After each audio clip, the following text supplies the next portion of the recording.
여러분 안녕하세요. 오늘은 조만간 업그레이드 예정인 제 5자 해수 어항에 대해서 말씀드리겠습니다.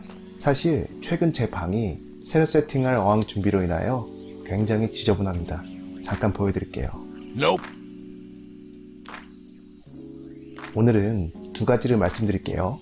커스텀으로 제작 예정인 어항과 스키머에 대해서 말씀드리겠습니다. 이번 수조는 에스페스 산호항 컨셉으로 운영해볼 생각입니다. 매번 에스페스에 다시 도전을 해보고 싶었지만 예전 참사가 생각나서 시도하지 않고 있었습니다.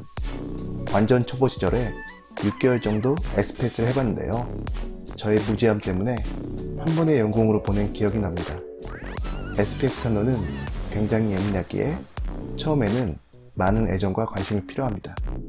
아무튼 제 업그레이드 예정인 5자 어항에 대해서 설명해 드리겠습니다. 사이즈를 정확히 말씀드리자면 길이는 1350, 폭은 600, 높이는 550입니다. 사실 완벽한 5자 수조는 아니고요. 반올림을 하면 약 5자가 나오고 정확히는 4.5자 수조입니다. 물량은 대략적으로 550L에서 600L 정도에 되는 수조입니다. 최대한 큰 어항으로 주문을 하고 싶었는데요. 설치하고자 하는 장소의 최대치가 1350이었기에 1350으로 주문을 하였습니다. 커스텀으로 주문한 어항은 전문가와 자세한 상담을 통해서 비로소 도면이 완성됩니다. 일반적이지 않고 제 개인적인 의견이 반영된 특징이 많은 어항입니다. 우선 사이즈입니다. 전 높은 어항보다는 옆으로 넓어 보이는 어항을 좋아합니다. 이것도 순전히 개인적인 취향입니다. 왠지 물고기들이 더 자유롭게 유영하는 느낌이 들고요.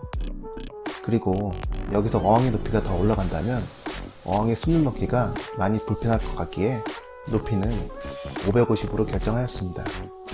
그리고 제가 몇 년 후에 이사 계획이 있습니다.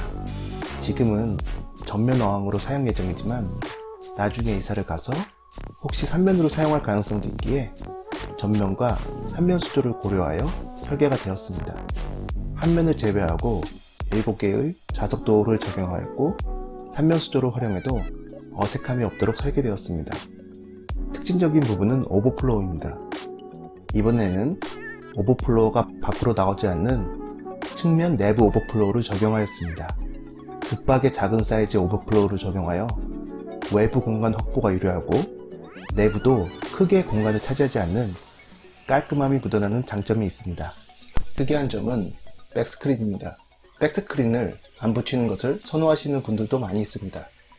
백스크린을 붙이지 않으면 수조의 입체감이 살아나는 장점은 있으나 오버플로우와 전선 등을 가리기 힘듭니다. 개인적으로 전면 수조는 백스크린을 부착하는 것을 좋아합니다. 검정색 백스크린은 산호와 물고기를 좀 더 선명하게 보여주는 효과가 있고 예전부터 검정색을 주로 사용했는데요. 이번에는 아주 유명한 아크로 고수님께 받은 백스크린 시안을 적용하였습니다. 열대바다를 그대로 옮긴 듯한 그런 분위기가 될 것으로 기대하고 있습니다. 나중에 3면 수조로 사용하게 되면 백스크린을 띄어내면 됩니다. 다음은 하단 받침대입니다. 사실 전 하단 받침대 부분을 정말 중요하게 생각합니다. 많은 분들은 하단 받침대 재질 및 높이에 대해서 크게 고려를 하지 않는데요. 개인적인 생각은 수조의 받침대 또한 어항의 전체적인 분위기에 영향을 미친다고 생각합니다. 받침대의 높이는 최근 트렌드에 맞게 조금 높게 900으로 하였고요. 가장 중요한 것은 재질입니다. 어항의 받침대는 여러가지 재질이 있습니다. 나무 재질, 하이그로시, 대리석 등등이 있는데요. 개인적으로 나무 재질은 좀 빈티지해 보이기에 제 취향이 아니고 하이그로시는 오랜 기간 사용하다 보면 들뜸 현상이 발생한다고 합니다. 대리석은 엄청 제가 좋아하지만 비교적 높은 가격과 무거운 것이 단점입니다. 전 작년에 알게 되었고 지금도 사용하고 있는 글라스 재질을 사용하였습니다. 1차로 페인트를 칠하고 그 위에 유리를 덧붙이는 방식입니다. 2년 가까이 된 제 블랙글라스 수조를 잘 보시면 여전히 새 것처럼 번쩍번쩍 빛이 납니다. 그리고 작년 말에 설치된 제 F5 수조의 화이트 글라스를 보시면 깔끔함에 그치고 영상으로는 표현이 안되지만 고급스러움이 묻어납니다. 여러가지 색상을 고민해 봤는데요. 최종적으로 흰색 바탕에 펄이 들어간 아주 멋스럽고 모던한 스타일의 글라스 재질을 선택하였습니다. 다음은 하단에 대해서 말씀드리겠습니다. SPS 수조를 위한 냉각기의 공간이 필요했는데요. 사실 물량 확보를 위하여 냉각기는 따로 빼는 것이 좋지만 도저히 다른 자리 확보가 되지 않아 물량이 줄어드는 아쉬움이 있지만 선프 내부에 공간을 마련하였습니다. 나중에 칼슘 리액터를 설치할 가능성도 있기에 충분히 여유롭게 공간을 만들었습니다. 선프는 크게 특징은 없습니다. 7인치 양말 필터 2개를 적용하였고 대형 스키머 공간을 만들었습니다. 비교적 심플하게 제작할 예정입니다. 대략적으로 수조에 대해서 말씀드렸고요. 세팅할 장비 중에서 오늘은 스키머에 대해서 알려드리겠습니다. 스키머는 해수어항의 최고의 장비입니다. 어항의 불순물을 걸러내는 물리적 여과의 기능과 거품을 발생하여 농정상선력까지 확보하는 기능도 있습니다. 스키머의 원리는 손을 닦을 때 비누를 사용하는 것과 동일하다고 보시면 됩니다. 비누에 거품을 내면 불순물이 따로 걸러지고 물에 섞으면 손이 깨끗이 닦이는데요. 담수어항은 표면 장력이 없기에 스키머 사용이 불가하지만 해수어항은 표면 장력이 있기에 모터를 통해서 해수를 공기에 섞으면 컬렉션 컵에 더러운 물질이 따로 모아지는 것을 볼 수 있습니다. 흔히들 똥물이라고 하는데 이렇게 따로 모아진 똥물을 버리면 됩니다. 그래서 스키머를 화장실의 역할을 한다는 사람도 있습니다. 아무튼 스키머는 대용량이 필요했습니다. 스키머는 다양한 종류가 있고 비교적 고가의 장비입니다.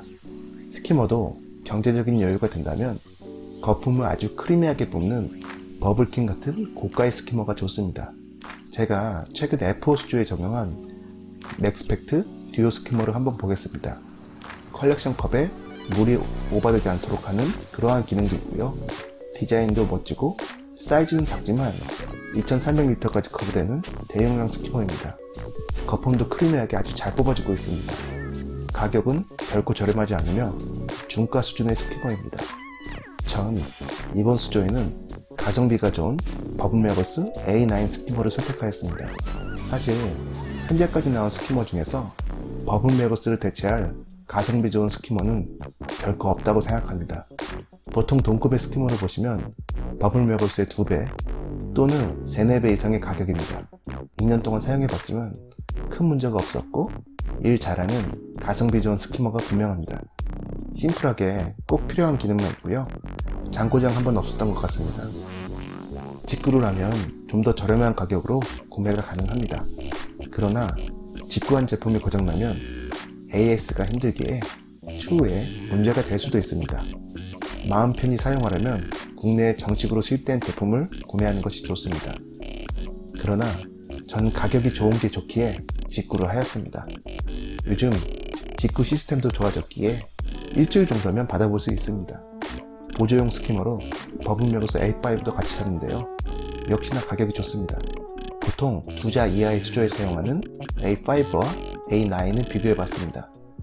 크기의 차이가 상당하죠? 제가 사용하고 있는 A8과 비교해봤습니다. 간단히 조립을 하면 되고요. 역시나 심플함의 대명사입니다.